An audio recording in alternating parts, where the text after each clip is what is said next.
Sharpen all the edges that I hide, I'm a liar. See my body licking up the flames from the fire.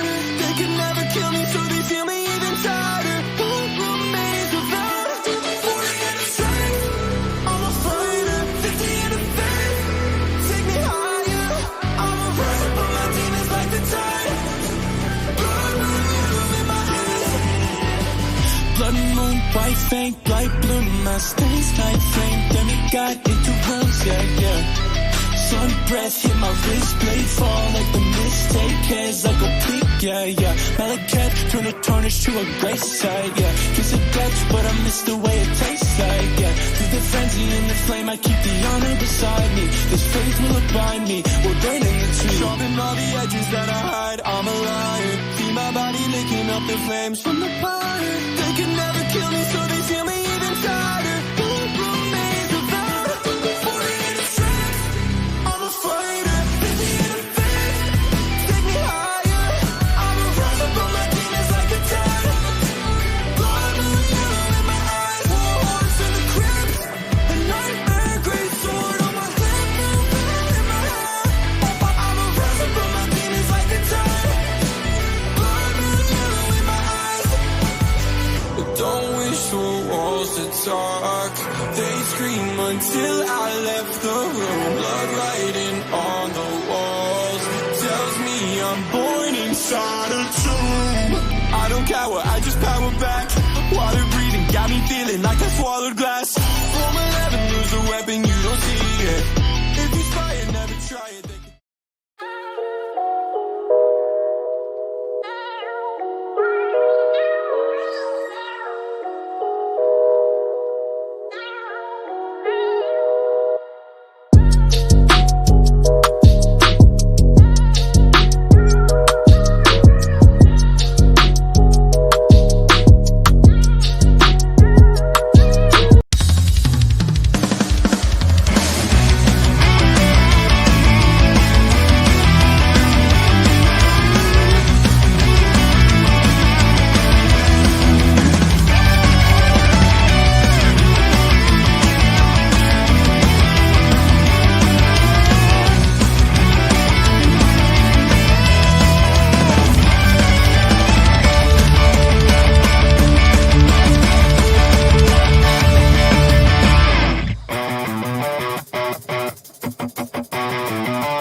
Hi, all you BC WrestlePod nerds out there.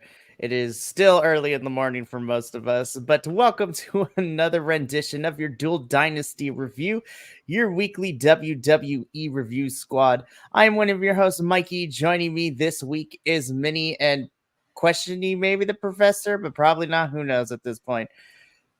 Minnie, how are you, my friend? It's been a whole entire week since last I saw you. I've been on vacation all week. Hell yeah. Where'd you go? Oh, it was a staycation. Ah, nice. We love one of those. I'm not gonna lie, I'm happy that there is no work for the majority of us tomorrow. Thank you, Labor Day. I'm gonna sleep in and do nothing. But we are here to review This Week in WWE, which we have the interesting privilege of reviewing the go-home shows of Raw and SmackDown before Bash in Berlin, which was less than 24 hours ago, yesterday morning. So that also happened as well. That review will be happening tomorrow, which is going to be a very fun one. But what we're going to be doing today is we're going to quickly go through Raw and SmackDown and talk a little bit about, now that Bash in Berlin is over and we know that those matches are done, what do we think is going to be set up for WWE's next pay-per-view, which isn't until October, which is Bad Blood. So that one's going to be fun to talk about. But without further ado, some housekeeping really quickly. If you like what we do here, you can hit the subscribe button for YouTube. Go over to our Twitch and follow us. We pretty much go live every single day except for Thursdays. and Mondays that don't have pay-per-views. But other than that, we're pretty much live talking about all the things WWE, AEW, CMLL, ROH, TNA, and including GCW from time to time as well. And then tomorrow, bringing back NXT to review No Mercy. So that should be fun. You can also follow us all over the social medias, anywhere, everywhere at BC WrestlePod. You can also find all our links through Next Level app, which is fantastic. And stay tuned to our social medias because partnering up with the Next Level crew, there's a special giveaway happening very, very soon. More details coming later this week. With all that out of the way, let's get this started. So, Minnie, interesting enough, this is probably going to be an easy week to recap because, funny enough, majority of the stuff is pushing everything beyond Bash in Berlin. And that's kind of how I felt about our first topic, which is Raw. Raw had a lot of stuff that is going beyond Bash in Berlin and only had a few spots. So let's talk about what the majority of Raw was in terms match-wise. Last week, we were told that Braun Breaker's Intercontinental Championship would be, in a tournament to where the winner becomes the next number one contender. And we had two of those matches here on Raw. So let's talk about the first one, which was, and I love that all these tournament matches now are all triple threats instead of just one-on-ones. It makes it easier, get more people on television. It's great. So let's talk about Jey Uso versus Kofi Kingston versus Karrion Kross. And I'm just like, but I thought we were done with New Day and Final Testament Cross the Paths. Well, whatever. Fine, I guess. As soon as I saw Jay in this, I was like, oh, this is an easy dub for our man. Jey Uso versus I don't give a fuck about the other two. Honestly. Now, it would have been a contest like somebody, let's be honest. I'm like, with these tournament matches, I'm like, okay, you're going to win. You're going to win. I could probably tell who's going to win. Like for next week, I'm like, if Ilya Dragunov does not win, we riot. Like, what makes these kind of annoying for me personally, not the matches, but it's the everybody talking outside of this of like, oh, this person's going to win the Intercontinental Championship. Like, y'all are forgetting that Braun Breaker just won the belt. I don't think anybody's going to beat him for at least another 6 months. I don't see Braun losing this title anytime soon. I wouldn't have him hold it until Mania, though that some crazier things have happened. I could see him losing it at like maybe the Rumble or even like if they do Elimination in Chamber again in February. Like I see Braun holding this title until the end of 2024. But yeah, I agree with you in the sense that I like that we're getting these matches because this match between Kofi, Karrion, and Jay was fine. But the other thing I have issue with is I wish they mixed it up a little bit better because I'm like, I could pretty much tell who's going to win. And you know what? Sometimes that's okay. The match itself was fun, but as soon as I saw Jay in here, I'm like, oh yeah, Jay's winning. So there's like, it's not a surprise anymore. Right. But again, speaking to this match itself, I thought it was fun. Of course, Kofi, Karrion, and Jay, in my opinion, are pretty good wrestlers. I thought this was fun. But again, Jey Uso, literally Mr. Yeet himself,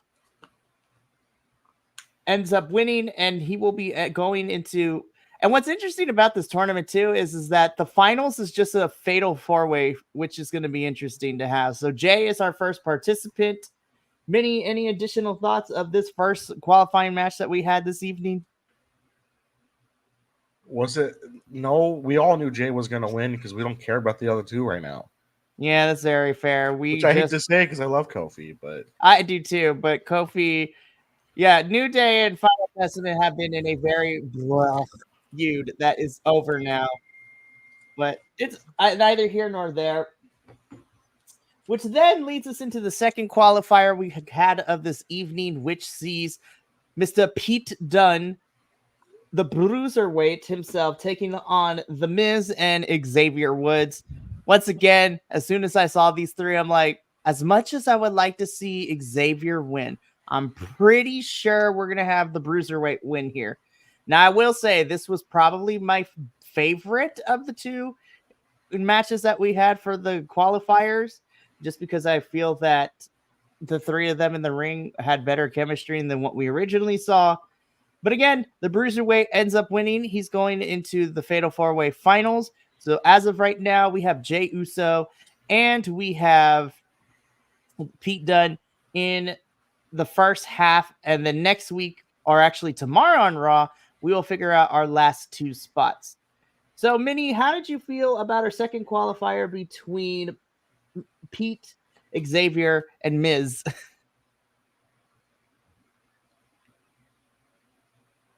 Yay, Pete Dunne.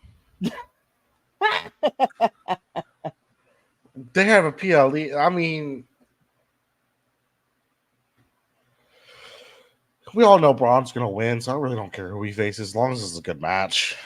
Yeah, unfortunately, you are not incorrect.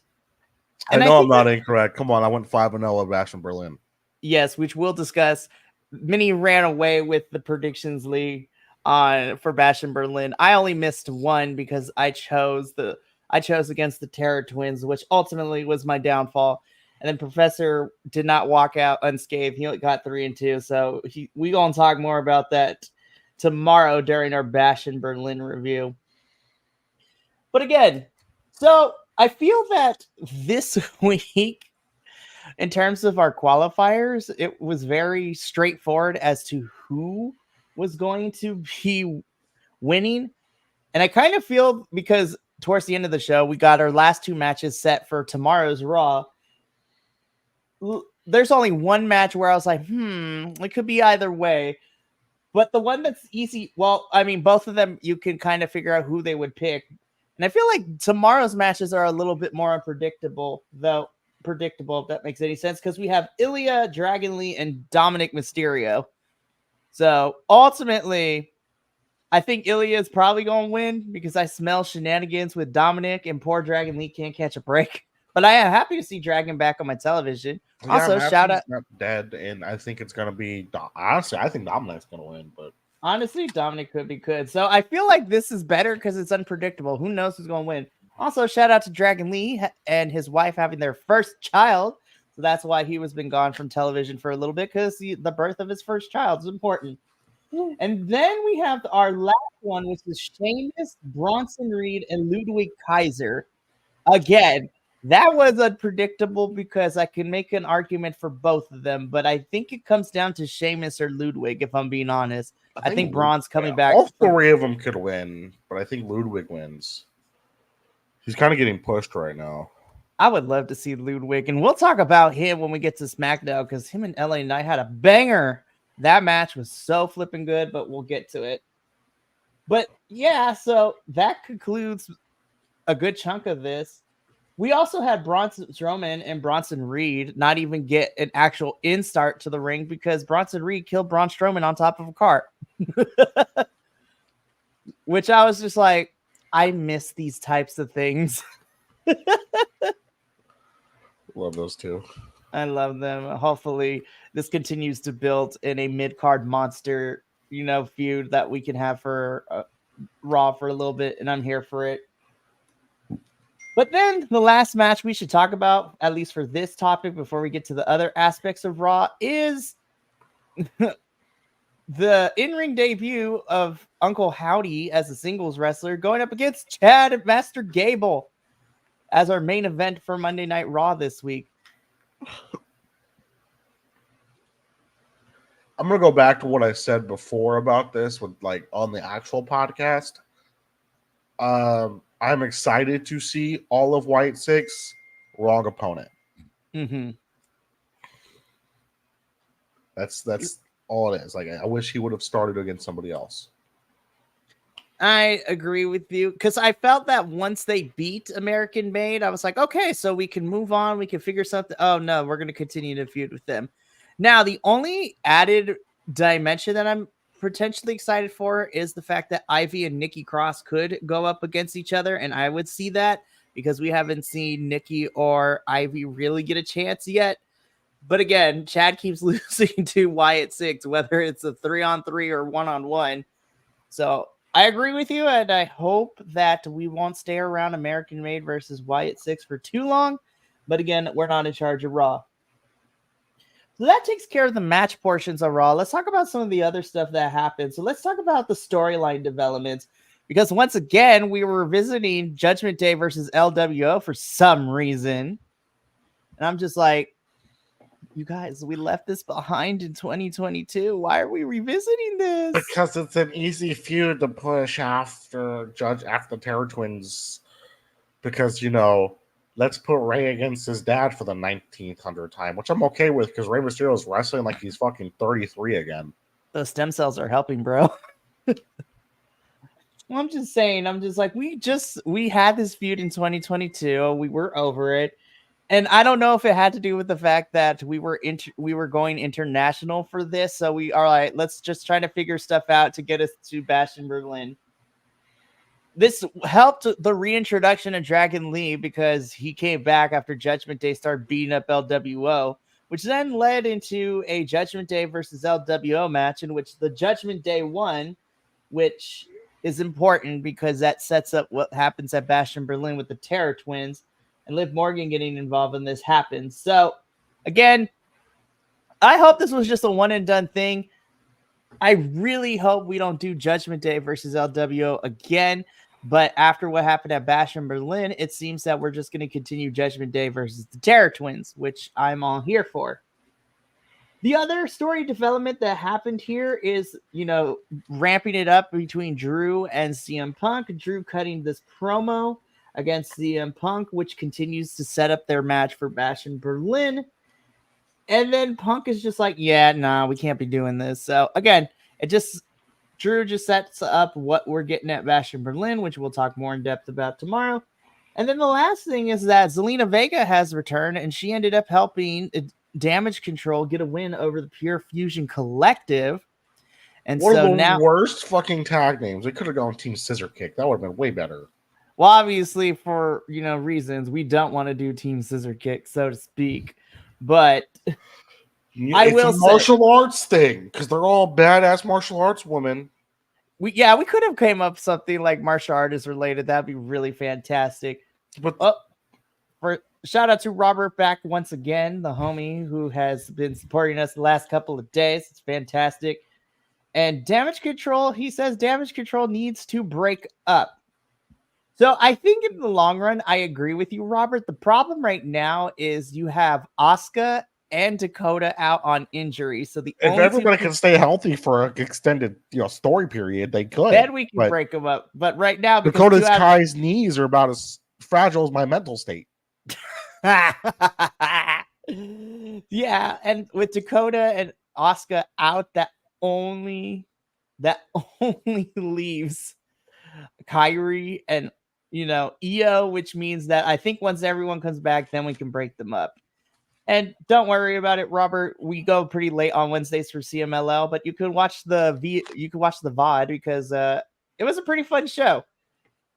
Again, so those are the storyline developments. Raw didn't really do too much to develop what's happening at Bash in Berlin because they did that all prior to the go, when they did in the States. This is weird though, because this is the go home show in Germany, but they didn't do a whole lot to push the Germany show. We'll talk about it during SmackDown. Personally, I felt that SmackDown did a better job at pushing Bash in Berlin, but we'll get to there when we get to the SmackDown portion. And then let's talk about the small character moments we got from Monday Night Raw. I think the biggest one was definitely Orton's promo. That was like the only thing that really pushed the Germany show. Randy Orton cutting this promo about his pursuit of the world, heavyweight title, what his motivations are. And the fact that right now he's so over with the audience is fantastic. We like seeing old man Randy just having fun out there, people singing his song.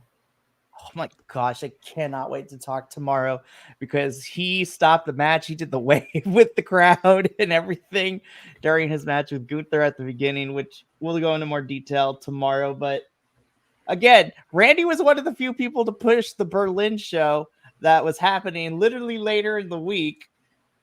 And again, Drew did it a little bit, but Randy definitely. And you know what? Like we've been saying here, the international crowds are just on a different level people than the US crowds because Berlin brought it for Raw, but they really brought it for SmackDown. So that takes care of Monday Night Raw. Funny enough, it did a lot to build future stories, but didn't do too much building what was going down at Bash in Berlin. I feel like both Raw and SmackDown did the reverse. Raw did a lot of their build while we were in the States, but now we're in the actual area. They pushed everything else but Bash in Berlin. Whereas now that we're going to be talking about SmackDown, we are going to discuss the same things. We're going to talk about matches, storylines, and character moments. SmackDown, I'm not going to lie, Minnie, SmackDown to me had the better show this week for me because of everything that went down. So let's talk about the matches. We ended up getting 4 matches here. The big one, and probably my most favorite from SmackDown, and probably my favorite match of this week outside of the PLE, was the open challenge for LA Knight's United States Championship, which was answered by Ludwig Kaiser. Ludwig getting a pop because of the crowd.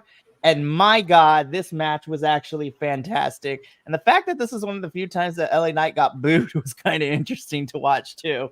But holy shit, It's really this weird match was seeing LA Knight right. I haven't seen him get booed since he was part of Max, the whatever the fucking model thing he was part that he doesn't talk about anymore. Yeah, the male models. But my God, Minnie, this match ruled. How did you feel about this United States Championship match? 2 matches on this card that were insane. I don't like everybody was always like, dude, AEW's got the wrestling, but WWE's got the storytelling. WWE's like, watch this. And this is just weekly television.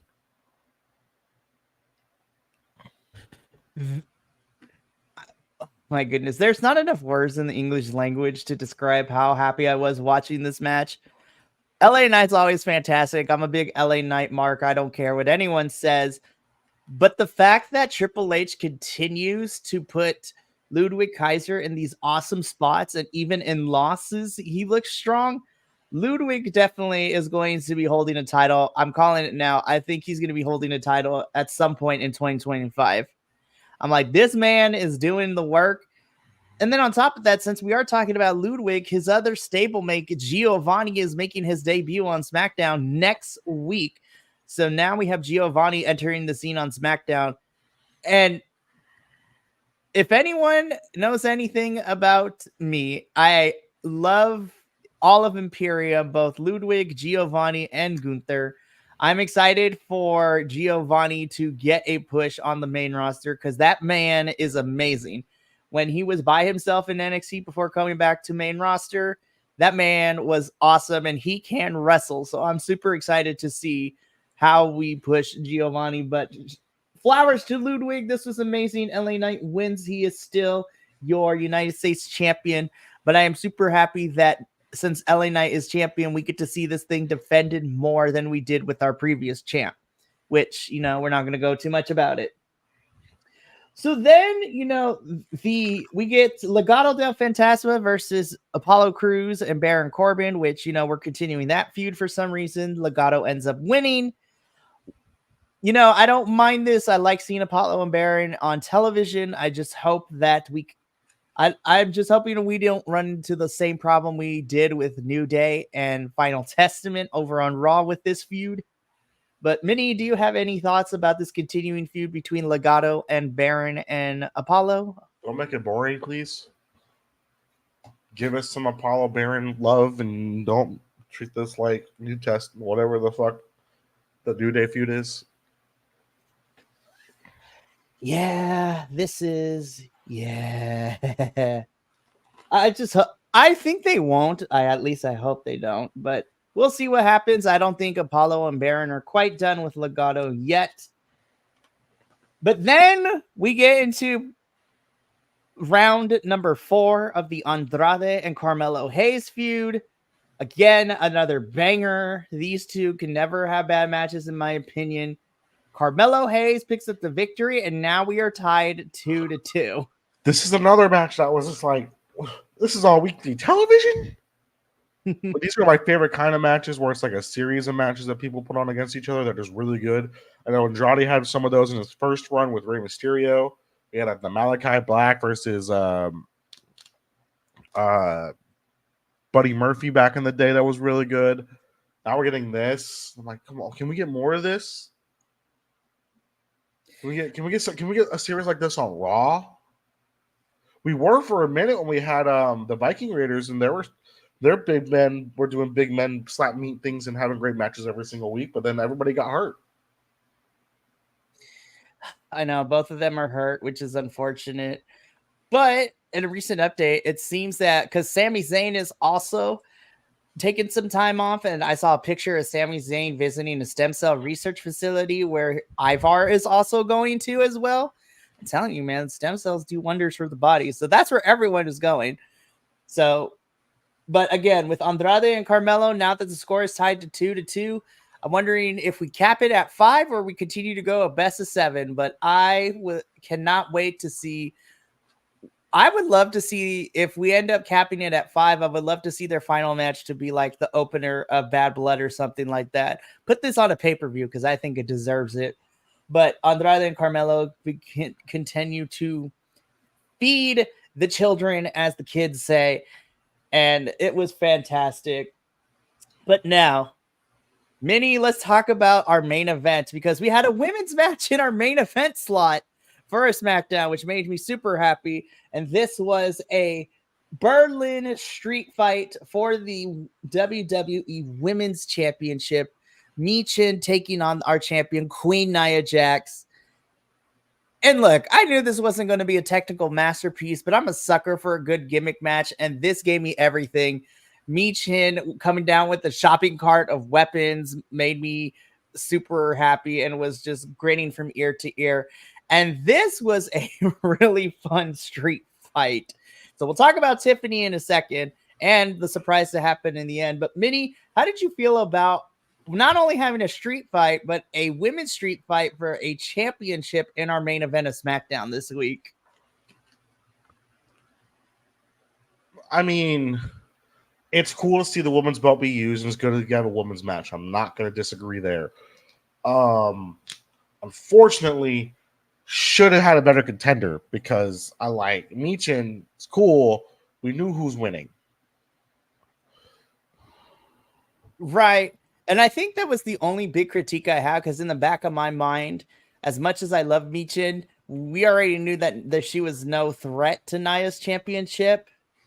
But now Nia has 2 people she needs to worry about. So let's talk about Tiffany because Tiffany comes down and she teases that she's gonna cash in again, but ultimately she doesn't. So Nia has Tiffany to worry about. But then we get the biggest pop for Germany, in which we get the return of Bayley, who runs down the ring and, makes the heels go away. So Bayley is now back in SmackDown.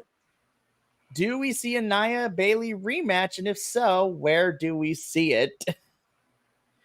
I wouldn't mind seeing a rematch. How about you, Minnie?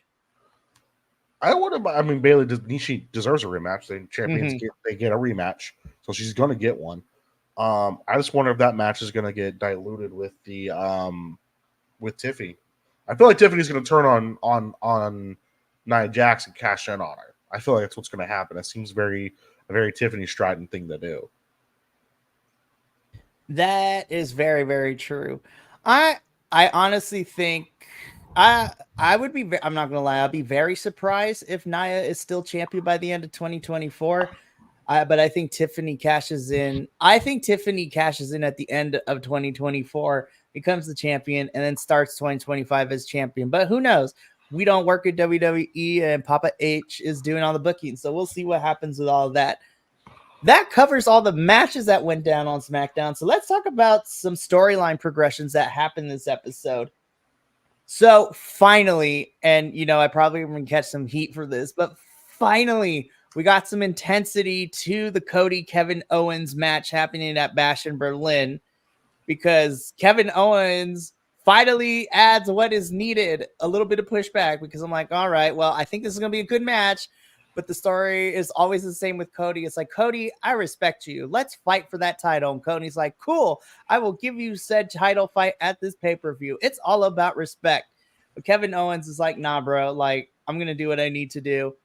And then says, hey, you're working with this knee, right? Injury. And Cody got mad. It's like, what you talking about? I don't have a knee injury. And Kevin Owens is like, all right, man, whatever you say. And then he whispers something into Cody's ear, and then they depart. Some internet sleuths did the work for me as like someone who can read lips. Kevin Owens whispered to Cody Rhodes, I don't have friends. After Cody said, you have friends in the company. And Kevin Owens is like, I don't have friends, before he leaves. But this promo definitely was the added heat we needed going into Bash in Berlin, because KO's like, all right, Cody, you're working injured. I'm going to exploit that if need be. So just be ready. But they still, I didn't want any heel turn with this group, because it's like, I like to have my WWE Avengers still there. But it was good to see KO pop out a little bit of that Kevin Steen in him. It definitely was. I've missed Kevin Steen, even though I love Kevin Owens. And Robert brings up 2 good points. Cody needs to turn heel. I'm like, I think at some point we will get Homelander Cody, which makes me excited. But obviously, I don't think right now it's going to happen. And then they should put the world title on Kevin Owens, even if it was short. And I kind of agree. I want to see Kevin Owens with another world title run, even if it is short. The fact that the last time that Kevin Owens held any main title picture was any main title on any brand was in 2017 is crazy to me, Minnie, that it has been since 2017 that Kevin Owens has had any like competition or chance to win one of the main titles in WWE. That is egregious. Do I agree that KO needs another title run? Yes. Do I agree that Cody Rhodes needs to turn heel? Not for a while. Mm-hmm. We just went how many years with the heel world champion? Right. So we need a face champion for a while. Right. Especially since right now Gunther is filling our role as a heel champion. Well, I don't even think Gunther's a heel. I think he's just like, he leans towards heel, but I feel like he's an in-betweener. And I'm like, people like Gunther, so it's really hard to boo this man. So Kevin Owens and Cody did what they needed to add fire to this. But then we take ourselves out of Bash in Berlin build up for a little bit, because we also have the bloodline running around still. And we get this promo from Solo Sikoa where he says he doesn't care who walks out of Bash in Berlin, whether it be Cody or whether it be Kevin Owens, because he's coming for that title. But right now, the bloodline have business, and he makes ominous threats to both DIY and the Street Profits. So it seems that we are going to be getting probably a triple threat, or even just some matches between everybody involved. And I'm just sitting here and I'm like, okay, this is going to be fun. But once again, it hurts me because DIY and Street Profits aren't going to walk out of this thing like being the true victors of a feud with the bloodline. And that's my only downfall. But I think the matches are going to be banging. Minnie, how do you feel about the bloodline still having business with Street Profits and DIY? And where do you think we could possibly go with all of this? One of the greatest triple threat tag matches of all time. I can't believe that Jacob Fatu is out of a boot already. Even though I don't know what he did to his leg, but I feel like it's good to see the bloodline not feuding with the same fucking 3 people every week. That's what I like. It's great to see him feud with other people. There's other people in this company not named Cody Rhodes, Randy Orton, and Kevin Owens. So it's great to see that they're feuding with other people. It's gonna be. I want to see where this goes. I feel like it's going to be a triple threat tag team match, and it's going to be really good because all these dudes can wrestle. Maybe not as much. I've seen some videos of I think it's Tonga Loa, but that's just a joke. They're all super talented, and I'm excited to see where this goes. And it's excited to see somebody that's not Cody Rhodes, Kevin Owens, and Randy Orton feuding with the Bloodline. That's very fair. The other interesting thing is that Solo Sikoa brought out Jimmy in this promo, so we're laying the groundwork. I'm pretty sure Jimmy's making his appearance sometime. I'm pretty sure, and if everything goes like what we think it is, I think we get Solo and Roman at Bad Blood. Jimmy makes his return at Bad Blood to help Roman, which then lays the groundwork to build our men's War Games match for Survivor Series. But again, like you said, the match itself is going to be banging because we get Bloodline versus DIY, the whole entire Bloodline, so all 4 members versus DIY and the Street Profits next week on SmackDown, which is the final episode of SmackDown on the USA Network before it jumps over to it's the last SmackDown of Fox before it jumps over to USA Network starting in 2 weeks. So it's going to be interesting for sure. So I think it's going to be good. Oh, yeah. That match is going to be fantastic. And so that's pretty much all of the storylines that got progressed. Kevin and Cody progressed their match for Bash of Berlin. We're getting an awesome match next week. And so, again, we kind of already talked about character moments, Owen and Cody, Bayley's return, and how that's going to be important for the women's division on SmackDown. So now that we are finished talking about WWE for the week, Robert, I agree with you here. I like Kevin Owens as Universal Champion, but Owens with the Authority did not work for me. The Authority was a weird time in WWE. It really only worked for Seth, but then when they started to get other people involved with the Authority, I feel like it kind of lost its purpose for me, but that's just me. Yeah. I don't like Authority Kane. That was weird.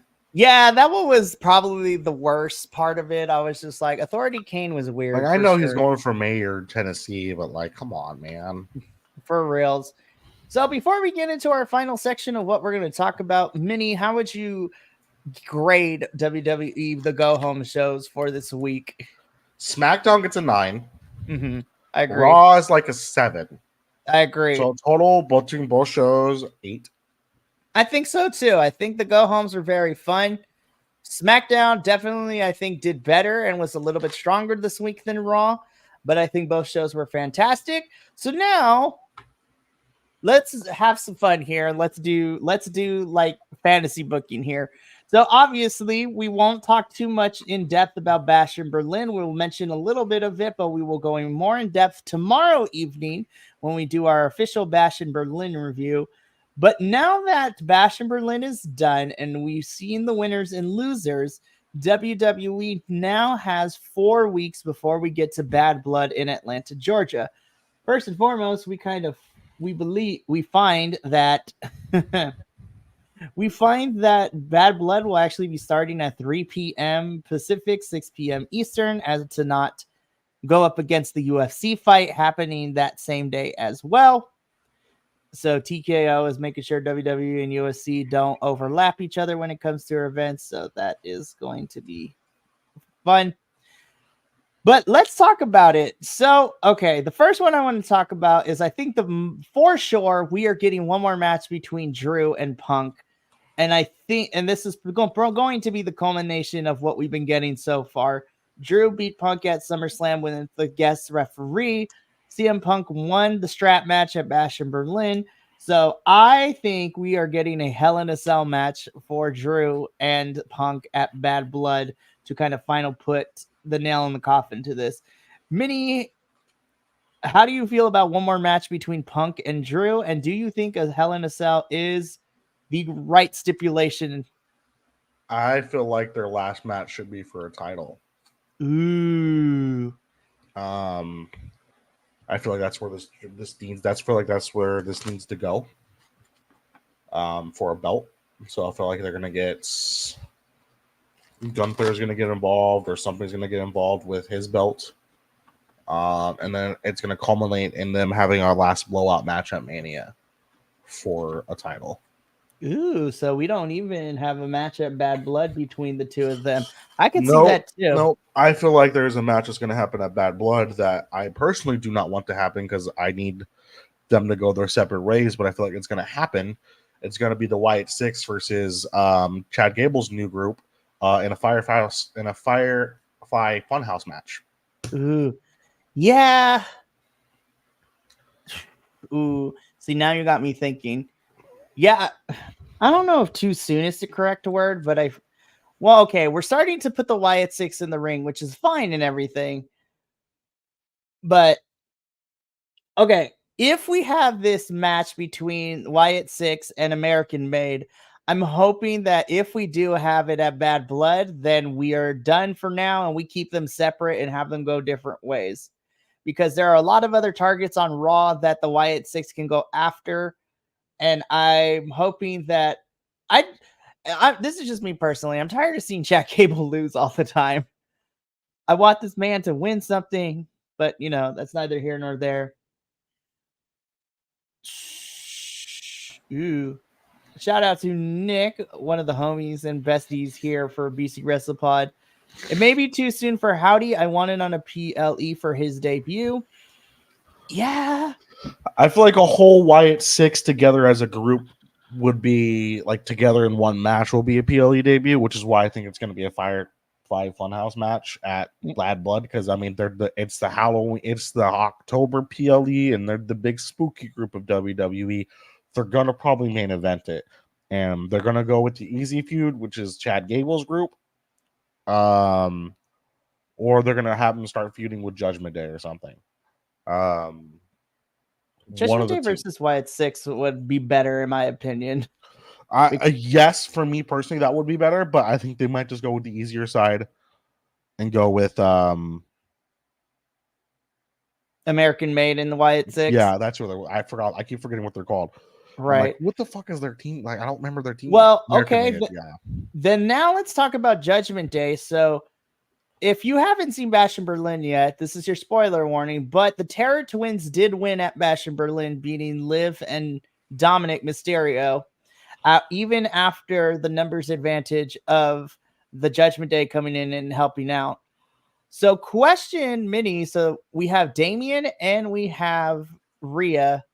Do we see two separate matches for these two at Bad Blood? Do we see Rhea go up against Liv at Bad Blood, and is it for a championship? I feel like it would be, because like who else is going to go after that belt? Mm-hmm. Unless Charlotte Flair comes out of fucking nowhere and returns. Okay, so let me talk to you about my conspiracy theory. So last I checked, Charlotte's still not 100% cleared yet. She's getting there. She's like at 40%, but she's not 100% ready yet. However, I think Charlotte's actually going to go to SmackDown. And here's what I'm thinking. At some point, Tiffany cashes in. She becomes the champion. And then what better way than to have Charlotte return, and then you have Tiffany feud with Charlotte? Because Tiffany, to me, is the newer Charlotte Flair, if you will. Because she is our blonde bombshell. Okay, so then Becky Lynch. If she somehow comes back. That's the only person I feel like is going to be able to... Like, the only person I think right now on the roster for Raw that's going to be going after the belt is going to be Rhea Ripley. Yeah, Rhea right now is the only true women's contender. And honestly, I think we're going to have Liv and Rhea feud for a while. Which then we go over, do we think we get Damian and Finn at Bad Blood? Or do you think it's too soon? No, the pay-per-view is also called Bad Blood. They have Bad Blood between them. Fair. So I think the Terror Twins get separate singles matches. Rhea versus Liv. Damian versus Finn is a good choice. And then finally, and I'm pretty sure this is going to happen, do we see Solo and Roman being on Bad Blood, and does it main event the show? I feel like that one is the one they have to wait on. Ooh, okay. I feel like that's the PLE. That's the one they wait until their next major one, so either Survivor Series or Rumble. That's true. Not even. I actually think they wait. They wait a while for that one. Unless their plan is to have Roman versus Solo at Bad Blood, and then they start introducing the other things of like having The Rock come back and having Sami Zayn, Jimmy J get involved, and all this other stuff. unless they start doing that portion of the story, which everybody wants them to do, but we're not sure because they haven't done anything with that yet. Or if they're just going to do the one-on-one Solo versus Roman and then have Roman get his Ulafala back and just call it a day. It's going to be interesting for sure. I feel that Bad Blood is also one of those pay-per-views right now to just get us. Bad Blood is going to be a pay-per-view that kind of is like more TV oriented. So like, I think it's still going to be a fun pay-per-view, but it's like, all right, we're going to put some big storylines and have the matches there. And ultimately I feel like Bad Blood is to transition us into the road to Survivor Series, because once Bad Blood is done, then we have 2 whole months building to Survivor Series. We don't. So, I mean, actually, technically, there is a pay-per-view at the beginning of November, but, you know, we don't review Crown Jewel here on BC WrestlePod because it takes place in Saudi, and, you know, not to get too much into it again, but there's just certain things about the Saudi Arabia government that we don't necessarily gel with, and we will not be reviewing any Saudi shows. But then after Crown Jewel, we have Survivor Series, which rounds out the year for WWE. So that should be fun. And, you know, that's going to be it for us here at Dual Dynasty. A bit of a shorter episode this week, but hey, we got through 2 go-home shows and talked about things that might happen for Bad Blood. So before we sign on, to give you a glance at this week, if you haven't checked the social medias, we uploaded our schedule this week, but we have a pretty busy week this week. Later this evening, you can catch myself, Will, and for the last review, until further notice, Andrew will do his final review for BC WrestlePod for the fall until the winter, with TNA's Emergence pay-per-view later this evening.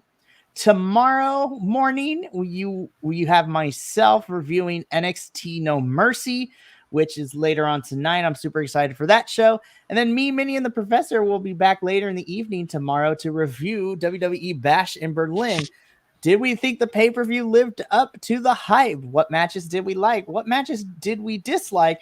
And then also we're going to talk smack about each other about how well or how badly we did in our predictions league and where everyone stands. So if you want to tune in for that, you can.